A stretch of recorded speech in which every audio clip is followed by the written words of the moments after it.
नमस्कार दोस्तों, मैं राजकुमार मौर्य प्रखर इंडिया यूट्यूब मंच पे आपका स्वागत है। उत्तर प्रदेश की 10 विधानसभा सीटों पर उपचुनाव होने जा रहा है। इस उपचुनाव को लेकर Samajwadi party, Bharatiya Janata party, Bahujan Samaj party, Congress, आज़ाद समाज पार्टी, इन सभी पार्टियों ने अपनी पूरी तैयारी कर रखी है।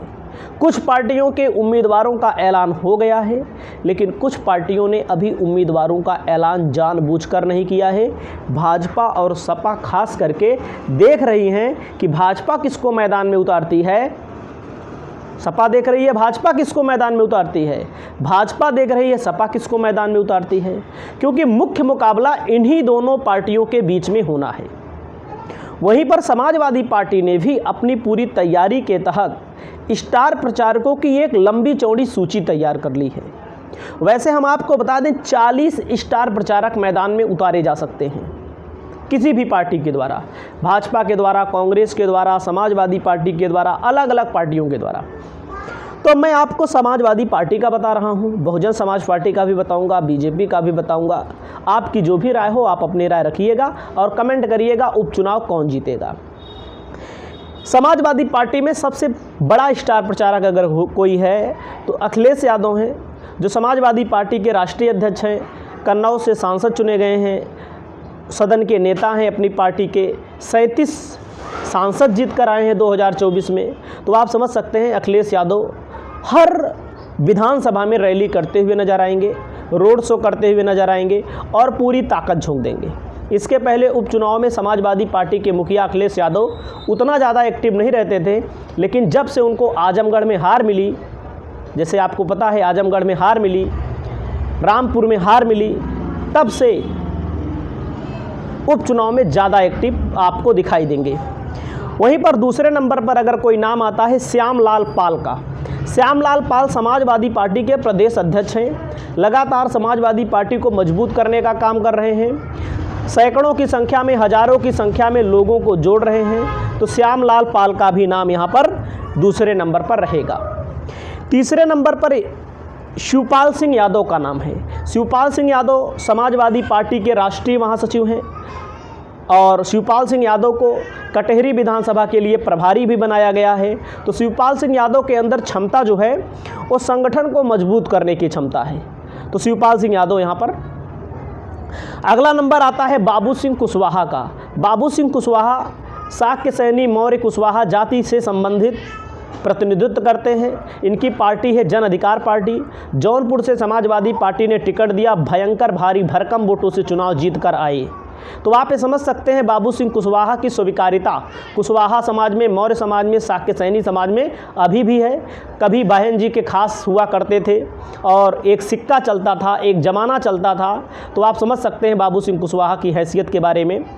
वहीं पर हम आपको बताना चाहते हैं अवधेश प्रसाद को।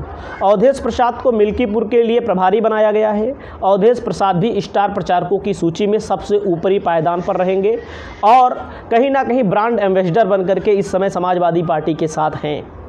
और इनको लेकर के जब से चुनाव समाजवादी पार्टी जीती है, इनको लेकर के ट्रोल मीडिया जो है, जो दलितों से पिछड़ों से मतभेद करती है, दलितों से पिछड़ों से नफरत करती है, मनुवादी किस्म के लोग इनको लेकर के तमाम तरह की गालियां बकते रहते हैं सोशल मीडिया पर। क्योंकि अयोध्या में जहां पर भगवान राम आते हैं, वहां का अखिलेश यादव ने बता दिया कि अयोध्या के राजा अवधेश प्रसाद हैं। तो जनता ने तो अवधेश प्रसाद को ही चुना है, भगवान के तौर पर राम है, उसमें कोई वो नहीं है, कोई शक नहीं है। लेकिन 2024 के चुनाव में राजा तो अवधेश प्रसाद चुने गए हैं। इसको लेकर के अंधभक्त बौखलाए रहते हैं 24 घंटा। बीजेपी इनकी मिल्कीपुर सीट जीत करके कहीं ना कहीं अपनी खिसियाहट निकालना चाहती है, तो देखा जाएगा। डिम्पल यादव जो सभ्य सौम्य स्वभाव की हैं, जो आज की राजनीति में तमाम महिलाएं एक्टिव हैं, लेकिन इनकी तरह आपको नेता नहीं मिलेगा। तो डिम्पल यादव भी स्टार प्रचारक की सूची में रहेंगी और उपचुनाव में प्रचार करती हुई नजर आएंगी। इकरा हसन के बारे में आप जानते हैं, सोशल मीडिया हो, मेन स्ट्रीम मीडिया हो या रील्स हो, लगातार वायरल होती रहती है और कम उम्र की सांसदों में इकरा हसन आती हैं। कैराना की सीट से चुनाव जीता है इन्होंने, जहां पर हिंदू मुसलमान का खेल खुल्लम खुल्ला चलता है और बीजेपी इस सीट को गंवा चुकी है। तो इकरा हसन भी मीरापुर साइड, पश्चिमी उत्तर प्रदेश साइड प्रचार करती हुई दिखेंगी और कहीं ना कहीं जनाधार, लोगों का प्यार, चाहे हिंदू हो चाहे मुसलमान हो, इनके प्रति मैं देखता हूँ बना रहता है। अगला नंबर आता है आजम खान का। वैसे तो आजम खान का नंबर सबसे ऊपर आएगा, भले जेल में बंद है लेकिन स्टार प्रचारकों की सूची में आजम खान का नाम रहना तय है। अब आप ये मान लीजिएगा। अगला नाम आता है इंद्रजीत सरोज का। इंद्रजीत सरोज वर्तमान में कौशाम्बी की मंझनपुर विधानसभा से विधायक हैं। इनके बेटे पुष्पेंद्र सरोज को लोकसभा का टिकट मिला कौशाम्बी से और भारी भरकम वोटों से चुनाव इनके बेटे जीत कर आए हैं।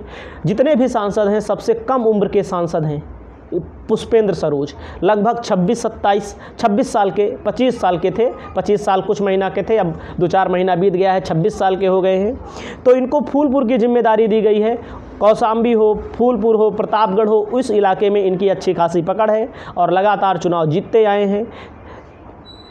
धर्मेंद्र यादव जो आजमगढ़ से सांसद बने हैं, बदायूं से सांसदी का चुनाव हार गए थे 2019 के चुनाव में। बदायूं से संघमित्रा मौर्य से चुनाव हारे, कम बंतरों से हारे थे।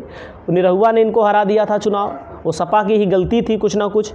लेकिन धर्मेंद्र यादव इस समय आजमगढ़ से भारी भरकम वोटों से चुनाव जीतकर आए हैं, जो अपने शानदार भाषण के लिए जाने जाते हैं, जो अपने दमदार भाषण के लिए जाने जाते हैं। जब सदन के अंदर बोलते हैं तो लगता है कोई शेर बोल रहा है और दलित पिछड़ों की आवाज़, अल्पसंख्यकों की आवाज़ बेहतर तरीके से उठाते हैं। यानी कि समाजवादी पार्टी के अंदर जो पार्टी है, उनके परिवार के अंदर अखिलेश यादव के बाद अगर कोई भाषण देने के मामले में, लोगों को आकर्षित करने के मामले अब में आगे है तो डिम्पल यादव तो हैं ही, लेकिन धर्मेंद्र यादव नंबर 1 पे हैं। लालजी वर्मा जो कटहरी से विधायक थे अंबेडकर नगर की सीट से, इनको भी स्टार प्रचारकों की सूची में सबसे ऊपरी पायदान पर रखा जा रहा है। इसमें ऊपरी पायदान निचली पायदान से कोई मतलब नहीं है, क्योंकि किसी का नाम तो ऊपर रहेगा, किसी का नाम नीचे रहेगा। लालजी वर्मा एक लोकप्रिय नेता हैं, बसपा के प्रदेश अध्यक्ष रहे हैं। 2017 में चुनाव जीते बसपा से कटहरी से, 2022 में चुनाव जीते सपा से, तो 2024 में लोकसभा के सांसद बन ही गए हैं। तो कटहरी में अच्छी खासी पकड़ रखते हैं, अंबेडकर नगर में अच्छी खासी पकड़ रखते हैं। उसके अलावा माता प्रसाद पांडे का नाम आता है, जो नेता विरोधी दल है, नेता प्रतिपक्ष हैं। इनको लेकर के जब नेता विरोधी दल बनाया गया, तमाम बैकवर्ड दलित समाज के लोगों ने पांडे डेवलपमेंट अथॉरिटी ऐसे कुछ नाम सपा के लिए नवाजे। हालांकि पार्टी है, पार्टी के वरिष्ठ नेता हैं, पार्टी के पुराने नेता हैं, पार्टी में सबको सम्मान मिलना चाहिए।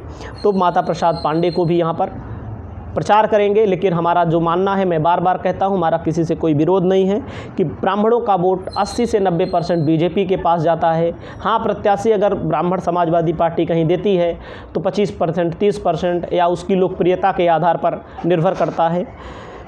अफजाल अंसारी जो गाजीपुर से लगातार तीसरी बार चुनाव जीत कर आए हैं, 2019 में जीते, 2024 में जीते, दूसरी बार जीते हैं, लेकिन इसके पहले 2014 में हार गए थे। इसके पहले चुनाव जीता करते थे अफजाल अंसारी।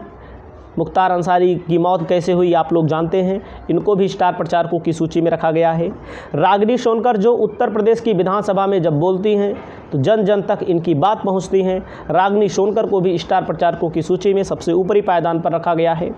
राम अचल राजभर, जिनको बहुत बड़ी जिम्मेदारी अभी नहीं मिली है समाजवादी पार्टी के अंदर, ऐसा नाम चल रहा था कि नेता विरोधी दल के तौर पर इनका नाम आ सकता है। अगर इनका नाम आता तो किसी भी प्रकार का कोई असमंजस की स्थिति दलित पिछड़ों में नहीं होती, क्योंकि समाजवादी पार्टी को लोग इसलिए वोट दे रहे हैं क्योंकि पिछड़ों की पार्टी यही है, दलितों की पार्टी अभी यही है। मायावती तो है ही, लेकिन मायावती का चुनाव लड़ना कोई मतलब नहीं है। कोई मतलब का मतलब है चुनाव जीतेंगी नहीं, आप सबको पता है। दलित का वोट मिलेगा, मुस्लिम नहीं देना चाहता, बैकवर्ड नहीं देना चाहता, तो आप समझ सकते हैं। अगला नंबर आता है नरेश उत्तम पटेल का। नरेश उत्तम पटेल पहले प्रदेश अध्यक्ष थे। समाजवादी पार्टी ने ऐसा गेम खेला, फतेहपुर से लोकसभा का टिकट दिया और लोकसभा का टिकट देने के बाद इनको प्रदेश अध्यक्ष से हटा करके श्यामलाल पाल को बना दिया और संयोग ऐसा रहा, चुनाव भी जीते और अच्छे खासे ठीक ठाक वोटों से चुनाव जीते हैं नरेश उत्तम पटेल भी, क्योंकि फूलपुर में चुनाव है, मझवा में चुनाव है, कटहरी में हर जगह पटेलों की संख्या ठीक ठाक है। रामभुवाल निषाद को भी स्टार प्रचारकों की सूची में रखा जा रहा है और वहीं पर लक्ष्मीकांत पप्पू निषाद को भी स्टार प्रचारकों की सूची में रखा जा रहा है। रामभुवाल निषाद सुल्तानपुर से सांसद का चुनाव जीत कर आए हैं और लक्ष्मीकांत पप्पू निषाद संत कबीर नगर से सांसदी का चुनाव जीतकर आए हैं। वहीं पर नंबर आता है नीरज मौर्य का। नीरज मौर्य आंवला लोकसभा से चुनाव जीतकर आए हैं। इनको भी स्टार प्रचारकों की सूची में रखा जाएगा, क्योंकि जहाँ जहाँ चुनाव है वहाँ मौर्य आबादी भी ठीक ठाक है।